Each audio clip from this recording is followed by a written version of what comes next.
कौले बापू, तुम्ही मी ज्यावेळेस मंत्रिमंडळ केलं होतं, तुम्ही लोक माझ्या इथं आंदोलन करून आला होता. आज तिथं ढोल वाजवा ना. मी भुजबळांना नाही घेतलं त्यावेळेस तिथं आंदोलन केलं, पण घेतलं तर ढोल का नाही वाजवत? हे बरोबर नाही. अरे हा अजित पवार कधी जातीवाद करत नाही. एक मायचा लाला,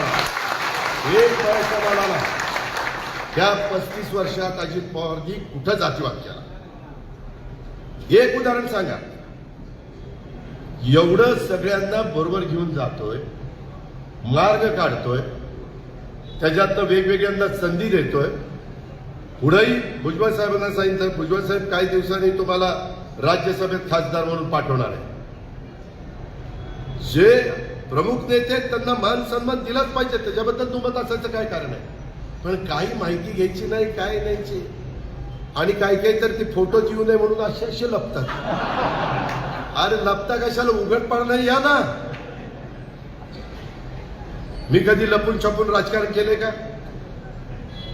कधीच केलं नाही.